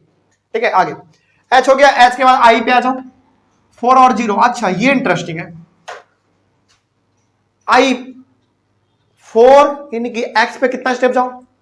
4 जाइए आप एक्स पे 4, 1 2 3 4, यहां पे आ गए हम। ठीक है। और वाई पे 0 है, यानी कि वाई पे आपको जाना ही नहीं है, तो आपका पॉइंट कहां पे रह जाएगा? वहीं पे रह जाएगा। तो यहीं पे आपको रह जाना है, यानी कि आई वाला आपका हो गया 4 और 0। एक्स पे तो जाना था लेकिन वाई पे जाना है क्या? नहीं जाना है, तो वहीं पे रह जाएंगे। आगे बढ़ते हैं। 4, अच्छा ये पॉइंट वाला आ गया। फिर 4.4 और 2.5 यानी कि एक्स पे पहले आप 4 जाओ, एक्स पे 4 चले जाओ, 1 2 3 4 यहां आ गए। और वाई पे 2.5 जो कि पॉजिटिव में है, तो 2.5 कहां पे आएगा मेरा? देखो 2 और 3 के बीच में लाई करेगा हमारा 2.5, तो यहां पे लगभग इसके बीच में आ जाएंगे हम लोग। कितना था? 4 ना, तो लगभग यहां पे आपका पॉइंट आएगा। कौन सा पॉइंट है ये आपका? जे। ये हो जाएगा 4 और 2.5, यानी कि पहले हम 4 चले गए स्टेप इस पे और ऊपर हम चले गए 2.5, तो पॉइंट वाला आ गया। इसका मतलब क्या डर जाएंगे? बिल्कुल भी नहीं। क्या करना है आपको? सिंपल सा 2.5 मतलब समझ में आ रहा है क्या चाहिए? 2 और 3 के बीच में लाई करेगा, उसके बीच में डाल देना है। ये ग्राफ में आपका और सटीक बनेगा, अच्छा बनेगा। ठीक है ना। यहाँ पे 2 और 3 था, इसके बिल्कुल बीचों बीच हमारा लाई करेगा 2.5, तो यहाँ पे हमने इसको लोकेट कर दिया। ठीक है, अगला लास्ट के नंबर 0 और 5, यानी कि क्या एक्स पे आपको जाना है क्या? पहला वैल्यू मतलब एक्स पे 0 है, मतलब एक्स पे आपको जाना ही नहीं है। वाई पे केवल जाओ आप कितना स्टेप? 5 स्टेप, वो भी पॉजिटिव में, तो कैसे जाएंगे? ऊपर जाएंगे 5 स्टेप, यानी कि आपको यहीं पे रह जाना है, एक्स पे जाना ही नहीं है। तो ये वाला पॉइंट का नाम क्या है? कि ये हो जाएगा 0 और 5। बस इसी तरीके से आपको इसमें लोकेट करना है। बात समझ आई है? चलिए, इतना ही सिंपल है और इसमें कुछ नहीं है, और यहीं पे आपका लीनियर ग्राफ खत्म हुआ। तो हमेशा याद रखना है कि जब भी 2 वैल्यू दिया हुआ रहे आपके पास और लोकेट करने के लिए कहे, पहला वाला वैल्यू आपको पुट करना है एक्स पे और दूसरा वाला वाई पे। ठीक है ना? चलिए, ऑनलाइन प्लस ऑफलाइन वाले हर कोई बच्चे इसको पहले आप लोग अपने कॉपी में नोट कीजिए। सबसे पहले आप इसको नोट करेंगे, इस पूरे को, फिर आप एक क्वेश्चन लिखेंगे और उसके नीचे ये सॉल्यूशन, इस तरीके से। ठीक है, तो सबको इसको नोट कर लीजिए। अगले वाले क्लास में हम लोग इसमें 1-2 चीज और हमारा छूट रहा है, तो उसको हम लोग अपने अगले वाले क्लास में करके कवर करेंगे और फिर हमारा चैप्टर खत्म हो जाएगा। ठीक है, चलिए, तो मिलते हैं हम लोग अपने अगले वाले क्लास में। आई होप आपको भी समझ में आया होगा। कहीं पे कोई दिक्कत हो तो कमेंट कीजिएगा। तब तक के लिए thank you very much and have a nice day. आज के क्लास में हम लोग अपने इस चैप्टर इंट्रोडक्शन टू ग्राफ, जो हमारा चैप्टर था, इसको आज हम लोग कंप्लीट करेंगे। और कंप्लीट करने से पहले आपको यहाँ पे आज हम लोग बेसिकली एक नया टॉपिक के बारे में डिस्कस करेंगे। टॉपिक का नाम है सम एप्लीकेशंस। देखिए, एक बात आपको यहाँ पे बता देते हैं, एप्लीकेशन का मतलब होता है यूज। याद रखिएगा, एप्लीकेशन का मतलब होता है यूज। यानी कि हम लोग जो ये चैप्टर पढ़ रहे हैं इंट्रोडक्शन टू ग्राफ, इसमें हम लोगों ने अलग अलग प्रकार के ग्राफ के बारे में पढ़ा, लेकिन आज हम लोग इसमें ये देखने वाले हैं कि ग्राफ का यूज क्या है, यानी कि एप्लीकेशन इसका क्या है। जैसे देखिए, यहाँ पे ना हम लोग बेसिकली ये पढ़ने वाले हैं कि हम लोग जो अपने एवरीडे लाइफ में कुछ काम करते हैं, कुछ खरीदते हैं, कुछ बेचते हैं, इन सब चीजों को भी हम ग्राफ के ऊपर रिप्रेजेंट कर सकते हैं और दिखा सकते हैं सामने वाले को। तो बेसिकली आज का क्लास जो हमारा होगा वो ग्राफ के यूज के बारे में पढ़ेंगे। यानी कि हम लोग जो अपने एवरीडे लाइफ में कुछ काम करते हैं, कुछ खरीदते हैं, कुछ बेचते हैं, कहीं चले गए गाड़ी से, कुछ खरीद के लेकर आ गए, है ना, तो इन सारी चीजों को हम लोग ग्राफ पे भी रिप्रेजेंट करके दिखा सकते हैं सामने वाले को। तो बेसिकली कहा यह जा सकता है कि आज हम लोग अपने ग्राफ का इस्तेमाल देखेंगे, यूज देखेंगे कि उसको हम लोग अपने एवरीडे लाइफ से उसको कैसे हम लोग जोड़ सकते हैं। ठीक है, ये हमारा आज का टॉपिक होने वाला है। लेकिन इसको समझने से पहले हम लोगों को इसमें 2 चीजें समझना पड़ेगा। पहला है इसमें सबसे पहला जो आपको समझना है वो समझना है independent variable. Independent variable, independent variable का मतलब क्या है? अच्छा, ये भी पढ़ना है और एक आपको इसमें एक और पढ़ना है, वो है आपका डिपेंडेंट वेरिएबल। डिपेंडेंट वेरिएबल ये क्या चीज है? चल इसके बारे में थोड़ा सा हम लोग बात कर लेते हैं। जैसे समझिएगा, अच्छा चलो इसको ना थोड़ा सा कोई बात नहीं, चलो ठीक है। इंडिपेंडेंट वेरिएबल और डिपेंडेंट वेरिएबल का मतलब क्या है? सपोज कीजिए, बहुत अच्छा एग्जांपल देते हैं आपको। आप अपने घर में ज्यादा फ्रिज चलाओगे, ज्यादा पंखा चलाओगे, ज्यादा एसी कूलर हीटर चलाओगे, तो ऑब्वियस ही बात है आपका बिजली बिल क्या होगा? बढ़ेगा, ज्यादा आपको पेमेंट करना पड़ेगा। मतलब यहाँ पे बिजली आपने ज्यादा इस्तेमाल किया तो ज्यादा आपको क्या पे करना पड़ा? पैसा पे करना पड़ा। लेकिन पैसा आपको ज्यादा पे क्यों करना पड़ा? क्योंकि आपने इलेक्ट्रिसिटी ज्यादा इस्तेमाल किया। मतलब यहां पे इलेक्ट्रिसिटी यानी कि बिजली हो गया आपका इंडिपेंडेंट वेरिएबल, जिसको किसी से कोई मतलब नहीं है। लेकिन फिर डिपेंडेंट क्या हो गया इसमें आपका? वो बिल। क्यों बिल हुआ डिपेंडेंट? क्योंकि देखिए, आप ज्यादा बिजली इस्तेमाल करोगे तभी तो ज्यादा पेमेंट करना पड़ेगा ना आपको। यानी कि पेमेंट किसके ऊपर डिपेंड करता है? बिजली के ऊपर। बिजली ज्यादा इस्तेमाल करोगे तो बिल आपको ज्यादा पे करना पड़ेगा।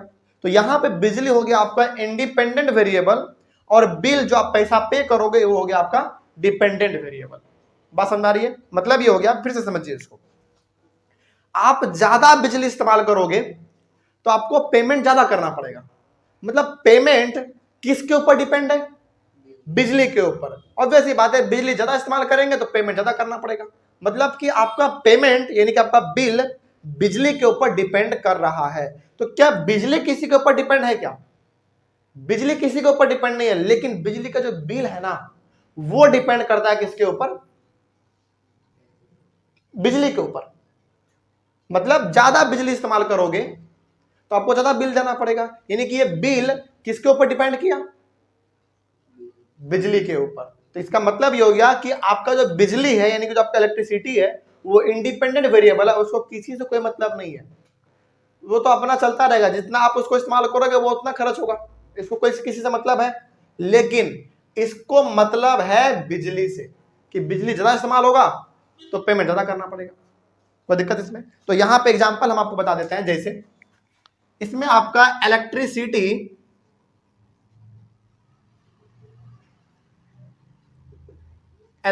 हो गया आपका इंडिपेंडेंट वेरिएबल, और इलेक्ट्रिसिटी का जो बिल है वो हो गया आपका डिपेंडेंट वेरिएबल। मतलब ये बिल आपका डिपेंड करेगा इलेक्ट्रिसिटी पे, बिल कम आएगा ज्यादा आएगा ये डिपेंड करेगा आपके इलेक्ट्रिसिटी पर। तो ये हमारा क्या हो गया? डिपेंडेंट वेरिएबल हो गया, और ये इंडिपेंडेंट, इसको किसी से कोई मतलब नहीं है, ये तो नॉर्मल है, जितना आप इस्तेमाल करोगे आप उतना कर लो, कोई दिक्कत नहीं है, कम करोगे कोई दिक्कत नहीं है, ज्यादा करोगे कोई दिक्कत नहीं है, लेकिन डिपेंड किस पे करेगा? ये बिल पे करेगा, कोई दिक्कत नहीं इसमें। चलिए एक एग्जांपल और देते हैं, बहुत अच्छा एग्जांपल। आप मार्केट गए, आपने सेब खरीदा मात्र 1 केजी मान लीजिए, और उसके लिए आपको पेमेंट करना पड़ा 50 रुपया, मतलब कि 1 केजी सेब का प्राइस कितना है? 50 रुपया है, ठीक है। लेकिन अब आपने क्या किया, सेब 10 केजी आपने खरीद लिया, तो क्या आपको पेमेंट कम करना पड़ेगा या ज्यादा करना पड़ेगा? ज्यादा करना पड़ेगा। तो बताइए यहां पे जो आपका वो पेमेंट था वो किसके ऊपर डिपेंड किया? सेब के ऊपर। मतलब आपने सेब बढ़ा दिया तो आपका पेमेंट भी बढ़ गया, सेब आप घटा देंगे तो पेमेंट भी आपका घट जाएगा। मतलब ये पेमेंट घटेगा कि बढ़ेगा किसके ऊपर डिपेंड करेगा? सेब के ऊपर डिपेंड करेगा। तो यहां पे हमारा एप्पल जो है वो हो गया इंडिपेंडेंट वेरिएबल, मतलब इसको किसी से कोई मतलब नहीं है, ज्यादा खरीद लो कोई दिक्कत नहीं है, कम खरीदो कोई दिक्कत नहीं है, लेकिन दिक्कत किसको हो जाएगा? उसके पेमेंट को दिक्कत हो जाएगा। भाई कम खरीदोगे तो कम पेमेंट करना पड़ेगा, ज्यादा खरीदोगे तो ज्यादा पेमेंट करना पड़ेगा। तो पेमेंट आपका क्या हो गया इसमें? पेमेंट हो गया आपका डिपेंडेंट वेरिएबल। मतलब पेमेंट आपका डिपेंड करेगा एप्पल पे, एप्पल कम होगा पेमेंट कम देना पड़ेगा, एप्पल ज्यादा होगा पेमेंट ज्यादा देना पड़ेगा। तो ये दो टर्म आपको समझना बहुत इंपॉर्टेंट था। क्या अब ये समझ में आ गया आपको? तो इंडिपेंडेंट वेरिएबल का सिंपल सा मतलब है जिसके ऊपर कोई फर्क नहीं पड़ेगा, जितना खरीद लो जितना कम खरीदो कोई दिक्कत नहीं है, जितना ज्यादा खरीदो कोई दिक्कत नहीं है। लेकिन डिपेंडेंट का वेरिएबल हुआ कि ये डायरेक्टली डिपेंड करेगा इस वाले पे, ये ज्यादा होगा तो ये भी ज्यादा होगा, ये कम होगा तो ये भी कम होगा। मतलब कोई सामान आप कम खरीदोगे तो बिल क्या करना पड़ेगा? कम पे करना पड़ेगा, ज्यादा खरीदोगे बिल ज्यादा देना पड़ेगा, आपको पेमेंट ज्यादा करना पड़ेगा। तो ये हो गया आपका इंडिपेंडेंट वेरिएबल, और ये हो गया आपका डिपेंडेंट। डिपेंडेंट का सिंपल सा मतलब है जो डिपेंड करेगा कि हाँ कम है तो कम पैसा, ज्यादा सामान है तो ज्यादा पैसा देना पड़ेगा, ये चीज हमारा हो गया। तो क्या इंडिपेंडेंट वेरिएबल और डिपेंडेंट वेरिएबल समझ में आ गया? चलिए अच्छा, क्या इसके ऊपर कोई फर्क पड़ेगा? कोई फर्क नहीं पड़ेगा। इसके ऊपर फर्क पड़ता है क्योंकि डिपेंडेंट है, यानी कि डिपेंड करता है ऊपर वाले पे। ऊपर वाला कम होगा तो ये भी कम होगा, ऊपर वाला ज्यादा होगा तो ये भी हमारा ज्यादा हो जाएगा। कोई दिक्कत है ना इसमें? चलिए यही चीज आपको दो इसमें समझना था। अब हम लोग इसमें ग्राफ का प्रैक्टिकल यूज देखने वाले हैं कि आखिर हम लोग अपने एवरीडे लाइफ की एक्टिविटी को कैसे ग्राफ पे रिप्रेजेंट कर सकते हैं। चलिए देखते हैं। लिखा गया है plot graph to show the data. आपके पास 3 क्वेश्चन है, 1 2 3 क्वेश्चन है। इन तीनों क्वेश्चन का आपको ग्राफ प्लॉट करना है, ठीक है। पहला क्या देख लीजिए, number of litres of petrol. ऊपर में है आपका पेट्रोल जो कि लीटर में दिया हुआ है, और यहां पे है उसका प्राइस जो कि रुपीज में दिया हुआ है। अब यहां पे ना आप खुद देखिए, बहुत ध्यान से समझिएगा। पहला 10 लीटर के लिए आपको कितना पैसा देना पड़ता है? 500 रुपया। 15 लीटर के लिए 750 रुपया। 20 लीटर पेट्रोल के लिए 1000 रुपया। 25 लीटर पेट्रोल के लिए 1250 रुपया देना पड़ रहा है। तो बताइए इसमें हमारा इंडिपेंडेंट वेरिएबल कौन हुआ और डिपेंडेंट वेरिएबल कौन हुआ? इसमें हमारा डिपेंडेंट हो गया कॉस्ट, सही है। और इंडिपेंडेंट हो गया लीटर ऑफ पेट्रोल। मतलब ये हो गया कि आप कितना भी पेट्रोल खरीद लो कोई दिक्कत नहीं है, लेकिन दिक्कत होगा किसको? पैसे को हो जाएगा। जैसे जैसे जैसे आप लीटर बढ़ा रहे हो पैसा भी आपस में बढ़ रहा है ना। मतलब ये पैसा किसके ऊपर डिपेंड करता है कि कम पैसा लगेगा कि ज्यादा पैसा लगेगा? लीटर के ऊपर डिपेंड करता है। ऑब्वियस सी बात है ना, आप पेट्रोल पंप पे गए, आपने बहुत ज्यादा पेट्रोल भरवा लिया अपने गाड़ी में, तो ऑब्वियस सी बात है आपको बहुत ज्यादा पैसा देना पड़ेगा। मतलब वो पैसा किसके ऊपर डिपेंड किया? पेट्रोल के ऊपर। तो पेट्रोल हो गया आपका इंडिपेंडेंट वेरिएबल और पैसा हो गया आपका डिपेंडेंट वेरिएबल। ठीक है, उसी प्रकार से आपका ये वाला भी है। चलो इसको बाद में देखेंगे, पहले इसको सॉल्व कर लेते हैं हम लोग। तो ये आपके पास सिचुएशन दिया हुआ है और इसी को हम लोगों को ग्राफ पे प्लॉट करना है। चलिए कैसे करेंगे प्लॉट, देखते हैं। बड़ा सिंपल है। सॉल्यूशन आप देखते चलिए। सॉल्यूशन नंबर फर्स्ट, सबसे पहले चूंकि ग्राफ पे प्लॉट करना है तो प्लॉट करने से पहले आप एक ग्राफ बना लीजिए। अच्छा, ग्राफ हम लोग एक्चुअली हमेशा कैसा बनाते थे? ऐसा बनाते थे। लेकिन यहाँ पे ना हम आपको एक बात बताते हैं, ज्यादातर आपको जो जरूरत पड़ेगा वो इस वाले हिस्से का जरूरत पड़ेगा, केवल इसका इसका और इसका जरूरत नहीं पड़ता है, तो इसको हम बनाएंगे भी नहीं, इसको आप मिटा दीजिए। यानी कि लगभग हम हर बार केवल इतना ही से काम हमारा चल जाएगा। अच्छा, फिर इधर का क्यों नहीं बनाया हमें पता है? क्योंकि इधर क्या होता है नेगेटिव। कहीं आपको नेगेटिव दिख रहा है क्या? बिल्कुल भी नहीं। इधर वाला क्यों नहीं बनाया हमने? उधर भी होता है नेगेटिव, क्या नेगेटिव आपको दिख रहा है? नहीं। तो इतना से हमारा काम हर बार चल जाएगा, तो इतना ही बनाएंगे हम लोग। चलिए थोड़ा सा इसका बड़ा बना लेते हैं। तो इसको हमने ऐसे किया ड्रॉ, और इसको इस तरीके से, ठीक है।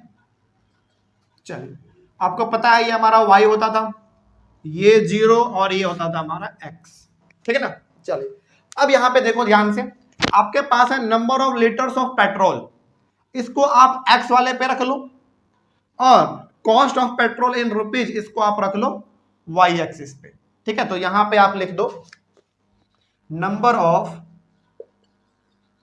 ऑफ लीटर्स ऑफ पेट्रोल,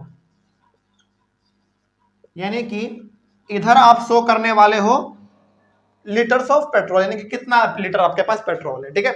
और इधर आप शो करने वाले हो कॉस्ट ऑफ पेट्रोल, इधर आप लिखोगे कॉस्ट ऑफ पेट्रोल, ठीक है, जो कि किस में दिया हुआ है?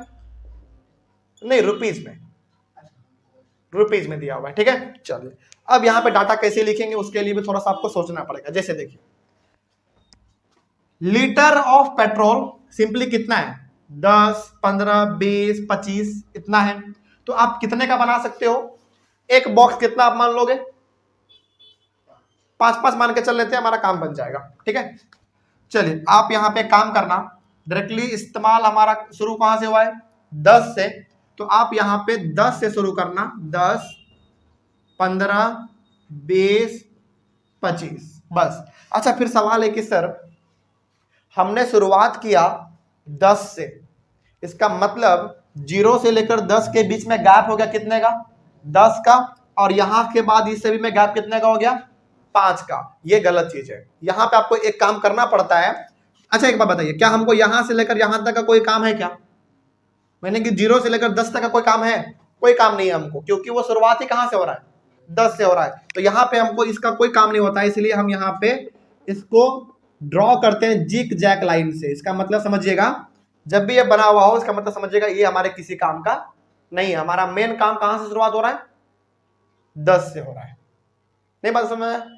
फिर से समझिए, हमारा यहाँ पे पेट्रोल जो है लीटर में वो कितने से शुरुआत हो रहा है? 10 से। तो हमने यहां से लेकर यहां कितना माना था? 10 माना था, और फिर सभी में गैप कितने का है? 5 का है। मतलब यहां से लेकर यहां तक के बीच में कितने का गैप हो गया? 10 का गैप हो गया, जो कि हमारे किसी काम का नहीं है। अच्छा, जैसे 1 2 3 4 5 6 7 8 9 ये सब इसी में आएगा, क्या इसका हमको कोई काम है? कोई काम नहीं है। तो हम लोगों ने इसको जिग जैक लाइन बना दिया, मतलब ये हमारे किसी काम का नहीं है। हमारा जो काम है शुरुआत जो होगा हमारा वो 10 से होगा, ठीक है। आगे बढ़ते हैं। अब थोड़ा सा और आगे बढ़ा जाए तो अब देख लेते हैं थोड़ा सा इसको ऊपर में।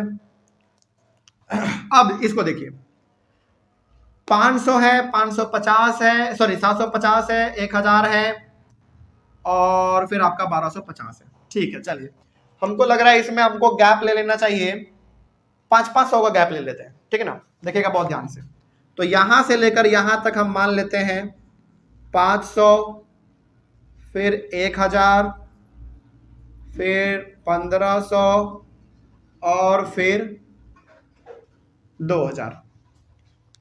1500 तक काम चल जाएगा ना हमारा। हाँ 1500 तक काम चल जाएगा, लेकिन कोई बात नहीं, उतना रहने दो, ठीक है। चलिए अब इसको हम लोग कैसे काम करेंगे वो देख लीजिए थोड़ा बहुत ध्यान से। 10 लीटर पेट्रोल का प्राइस कितना है? 500 रुपया है। इसका मतलब आप 10 पे जाओ और 500 पे जाओ, तो इसको आप कुछ ऐसे मिला दो। ये हमारा पहला पॉइंट हुआ, बात समझ आ रही है? ठीक है, आगे बढ़ते हैं। 15 लीटर पेट्रोल का दाम है 750 रुपया। अब आप देखो उसमें 750 कहां पे आएगा। देखिए यहां से लेकर यहां 500, फिर यहां से लेकर यहां 500, तो आप खुद सोचो कि 750 कहां आ सकता है। 500 यहां है, 1000 यहां है, यानी कि गैप कितने का है? 500 का गैप है, और आपको चाहिए 750, यानी कि इन दोनों के बिल्कुल बीच में होगा हमारा। तो मान लेते हैं, सपोज कर लेते हैं कि इन दोनों का बीच ना हमारा यहां पे आ रहा है, यानी कि 750 हमारा बीच में यहां पे आ रहा है। तो ये हो गया इसका, ओके, तो ये हो गया इसका, ये पॉइंट दूसरा वाला। आगे बढ़ते हैं फिर। 20 लीटर पेट्रोल का दाम है 1000 रुपया, तो 1000 हमारा यहां पे बिल्कुल ही सीधा दिख रहा है, तो यहां से इसे कर लेंगे इसको, हो गया हमारा तीसरा पॉइंट, ओके। और 25 लीटर पेट्रोल का दाम है 1250 रुपया। अब आप खुद सोचो जरा, 1000 यहां है, 1500 यहां है, तो आपको चाहिए 1250। इसका मतलब इन दोनों के बिल्कुल बीचों बीच हमारा होगा 1250 रुपया। तो आप एज्यूम कर लो कि 1250 हमारा यहां पे आएगा, बस हो गया, हो गया। और ये हो गया आपका तीसरा पॉइंट। अब आपको एक काम करना है, इन तीनों पॉइंट को एक सिंगल स्ट्रेट लाइन से मैच कर देना है, एकदम बिल्कुल सिंगल स्ट्रेट लाइन से आपको ये मैच कर देना है। आपका ग्राफ बन के तैयार है। आप इसको स्केल से कीजिएगा, ठीक है ना, इस चीज को आप स्केल से कीजिएगा तो आपको थोड़ा सा ये और ये बेहतर देखने में लगेगा, ठीक है। चलिए इतना आपका हो गया, आपका ग्राफ तैयार है। बस इसमें आपको एक काम लिखना है, एक चीज करना है, क्या? देखिए एक बात बताइए, आप ग्राफ पेपर में ये जो हमारा एक बॉक्स होता है उसको हम लोग कहते हैं 1 यूनिट, ठीक है ना। तो यहां पे आप लिखिएगा, हाँ, 1 यूनिट इक्वल्स टू, एक यूनिट को आपने कितना लीटर माना है? 5 लीटर। मतलब कि ग्राफ में जो छोटा सा बॉक्स होता है ना उसको हम लोग कहते हैं 1 यूनिट, और वो 1 सेंटीमीटर के बराबर होता है। तो एक बॉक्स को आपने माना है 5 लीटर, तो यहां पे आप लिखोगे 1 unit equals to 5 litres on किस एक्सिस पर? ऑन एक्स एक्सिस, यानी कि एक्स एक्सिस पर आपने एक यूनिट को 5 लीटर माना है। आपको एक काम और करना है, 1 यूनिट इक्वल्स टू, अब वाई पे आपने एक यूनिट को कितना माना है? 500 रुपया माना है आपने, तो 1 unit equals to ₹500 on Y axis. अब आपका ये बिल्कुल सही समझा जाएगा, और अब इसको कोई गलत नहीं कर सकता। वो स्केल लिखना मत भूलिएगा आप लोग, क्योंकि उसी में आपका पूरा मार्क्स छुपा हुआ है, अच्छा खासा मार्क्स उससे मिलता है हम लोगों को, ठीक है। तो अब ये हमको क्या बता रहा है, थोड़ा सा इसके बारे में भी समझ लेते हैं। हमने कहा था कि आज हम लोग पढ़ने वाले ग्राफ का प्रैक्टिकल यूज, यानी कि हम लोग जो अपने एवरीडे लाइफ में कुछ काम करते हैं ना, उसको ग्राफ में कैसे रिप्रेजेंट करेंगे। जैसे मान लीजिए, सपोज कीजिए कि आपको पटना से जाना था दिल्ली, पटना से आपको जाना था दिल्ली, आप निकले, लेकिन आपने देखा कि आपके गाड़ी में पेट्रोल ना बहुत कम है, तो आप बिल रोड पे एक पेट्रोल पंप है, वहां पे बंगला चौड़ा के पास, तो आप वहां पे पहुंचे और आपने देखा कि मेरा पेट्रोल तो खत्म हो गया, जाने के लिए पेट्रोल भरवाना पड़ेगा। तो आपने देखा कि अच्छा 10 लीटर का लग रहा है 500 रुपया, भरवा लिया आपने। 15 लीटर का लग रहा है 750 रुपया, भरवा लिया आपने। 20 लीटर का लग रहा है 1000 रुपया, वो भी आपने भरवा लिया। 25 लीटर का लग रहा है 1250 रुपया, यानी कि आपने टोटल अपने गाड़ी में कितना भरवाया? 25 लीटर आपने भरवाया, और उसका टोटल आपको पैसा देना पड़ा 1250 रुपया। अब आपको कह दिया कि बताओ इसी चीज को ग्राफ पे कैसे दिखाओगे? ऐसे दिखाएंगे।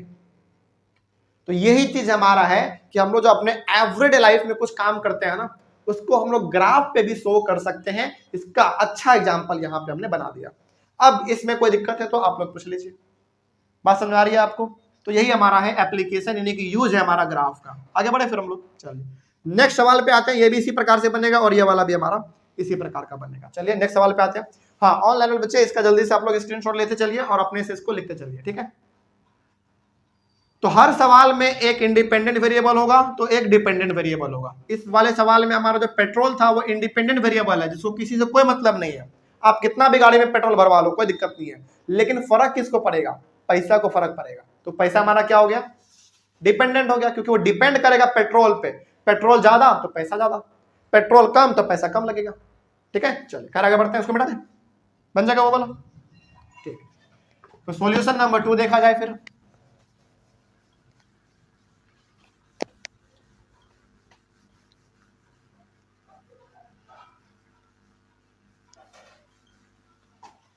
सॉल्यूशन नंबर 2 देखिए, सॉल्यूशन नंबर 2 पहले पढ़ते हैं क्या लिखा हुआ है। डिपॉजिट इन रुपीज, इतना हम लोग, अच्छा चलिए एक एग्जांपल देते हैं आपको। एनुअल एसआई, एसआई का मतलब हमने पढ़ाया आपको सिंपल इंटरेस्ट, ठीक है। इसका ना एग्जांपल देते हैं, चलो इसको समझते हैं हम लोग बैंक के ऊपर रख के, ठीक है। आपने बैंक में जमा किया 100 रुपया, तो उसके ऊपर आपको बैंक ने दिया इंटरेस्ट 10 रुपया। आपने बैंक में जमा किया 200 रुपया, बैंक ने आपको इंटरेस्ट दिया 20 रुपया। बैंक में आपने जमा किया फिर 300 रुपया, आपको बैंक ने इंटरेस्ट दिया 30 रुपया। 500 आपने जमा किया 50 रुपया आपको मिला। 1000 रुपया आपने जमा किया बैंक में, बैंक ने आपको इंटरेस्ट दिया 100 रुपया। मतलब बताइए इसमें इंडिपेंडेंट वेरिएबल कौन हुआ और डिपेंडेंट वेरिएबल कौन हुआ?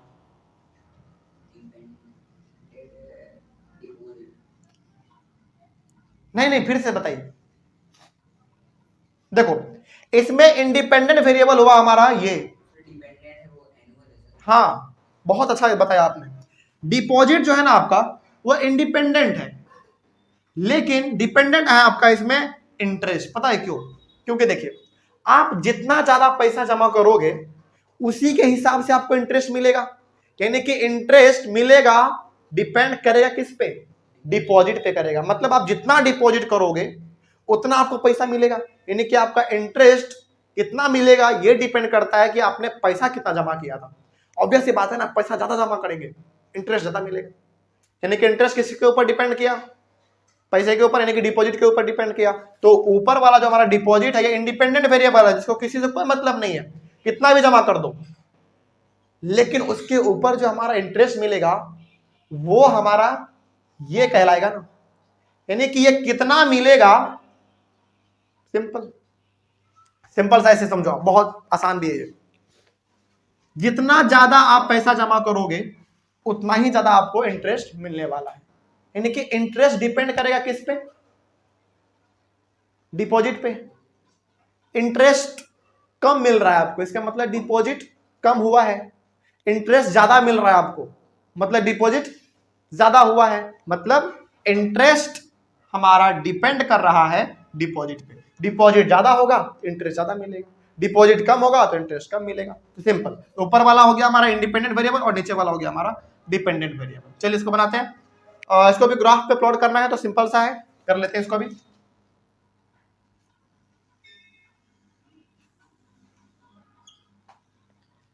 ये y होता है, ये 0 है और ये आपका x है। इधर रखते हैं हम लोग डिपॉजिट को, डिपॉजिट जो कि है आपका किस में? रुपीज में है, इन रुपीज, ओके। और इधर रख लेंगे हम लोग एनुअल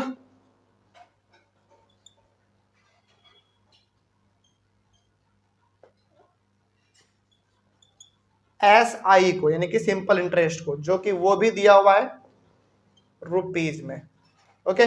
चलिए बड़ा सिंपल है ये तो, देखिए ध्यान से, बहुत ठीक है। डिपॉजिट में आपका कितने का दिख रहा है? सभी में गैप 100 रुपए का दिख रहा है। तो यहां से हम लोग कर लेंगे 100, 200, 300, 400 और 500। अच्छा क्या हम यहां पे भी जिग जैग लाइन देने वाले हैं क्या? जरा सोच के बताइए तो। सभी में गैप 100-100 रुपए का है, तो क्या यहां पे भी जिग जैग लाइन देंगे हम? यहां पे भी नहीं देंगे। देखो जिग जैग लाइन हम तब देते हैं जब हमारा शुरुआत ही कुछ बड़े अंक से हुआ हो। जैसे यहां पे बताइए 100, 200, 300, 10, 20, 30, 40, 50। एक मिनट डाटा देखना पड़ेगा हमको, शायद कुछ गलत है। एक मिनट 10, 20, 30, 40, 50 नहीं, ठीक है, सॉरी। तो यहां पे कितना है? 300 के बाद कितना है? 500 है। एक मिनट 300 के बाद हो गया हमारा 500 और 500 के बाद हो गया हमारा 1000। यदि हम लोग ऐसे करेंगे तब तो फिर मेरा बहुत लंबा चला जाएगा। इसके लिए हमको एक मिनट वैल्यू थोड़ा सा कम करना पड़ेगा हमको, लेकिन ठीक है, एक मिनट हो जाओ बस। इसके लिए हमको थोड़ा सा बड़ा बनाना पड़ेगा।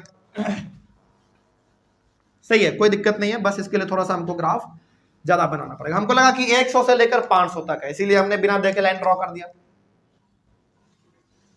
चलिए बताइए आपके पास कितना है टोटल? 1000 तक है ना? तो आप सिंपली क्या कर लो, 100, 200, 300, 4, 5, 6, 7, 8, 900 और 1000। ओके, हो गया। उसके बाद एनुअल सिंपल इंटरेस्ट आपको कितना मिल रहा है? 10, 20, 30, 50, 100। इसमें भी 10-10 से कर लेते हैं, इसमें भी 10-10 का ठीक रहेगा। तो 10, 20, 30, 40, 50, 60, 70, 80, 90 और 100। चलिए अब तो आसान हो गया हमारे लिए। अब देखिए बहुत ध्यान से, हाँ, जब आप 100 रुपए जमा कर रहे हो तो आपको सिंपल इंटरेस्ट मिल रहा है 10 रुपए, ठीक है। तो 100 रुपया हमारा यहां पे है और 10 रुपया हमारा यहां पे है, तो यही हो गया हमारा। तो पहला पॉइंट आपका यहां पे आ गया, ठीक है। दूसरा, 200 रुपए जमा कर रहे हैं तो हमको सिंपल इंटरेस्ट मिल रहा है 20 रुपया। तो कहां है 200 और 20 रुपया? यहां और यहां। तो इस तरीके से आ जाएगा। ओके, आगे ये पॉइंट हो गया हमारा। उसके बाद 300 रुपए जमा कर रहे हैं तो हमको बैंक सिंपल इंटरेस्ट दे रहा है 30 रुपया, ठीक है। यहां पे आ जाइए आप, ये हो गया। फिर 500 रुपए जमा कर रहे हैं तो बैंक हमको सिंपल इंटरेस्ट दे रहा है 50 रुपया। 500 पे 50 रुपया, तो यहां हमारा है और 50 हमारा यहां पे है।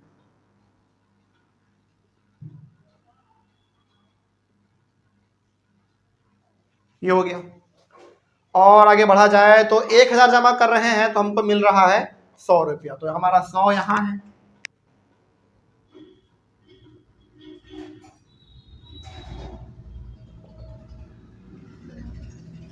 नहीं ये थोड़ा टेढ़ा हो गया। एक मिनट, इसको आप स्केल से करेंगे, और चूंकि आपके पास ग्राफ पेपर होगा तो उसके लिए कोई दिक्कत ही नहीं आएगा। आपको बोर्ड पे थोड़ा यदि टेढ़ा मेढ़ा हो जाए तो उसके लिए कॉम्प्रोमाइज कर सकते हैं, कोई दिक्कत इसमें। चलिए आगे बढ़ते हैं फिर। हाँ, तो अब आप, हालांकि यदि आपसे ग्राफ में संभव हो सके तो ठीक है, हम कोशिश करते हैं इसको मिलाने का।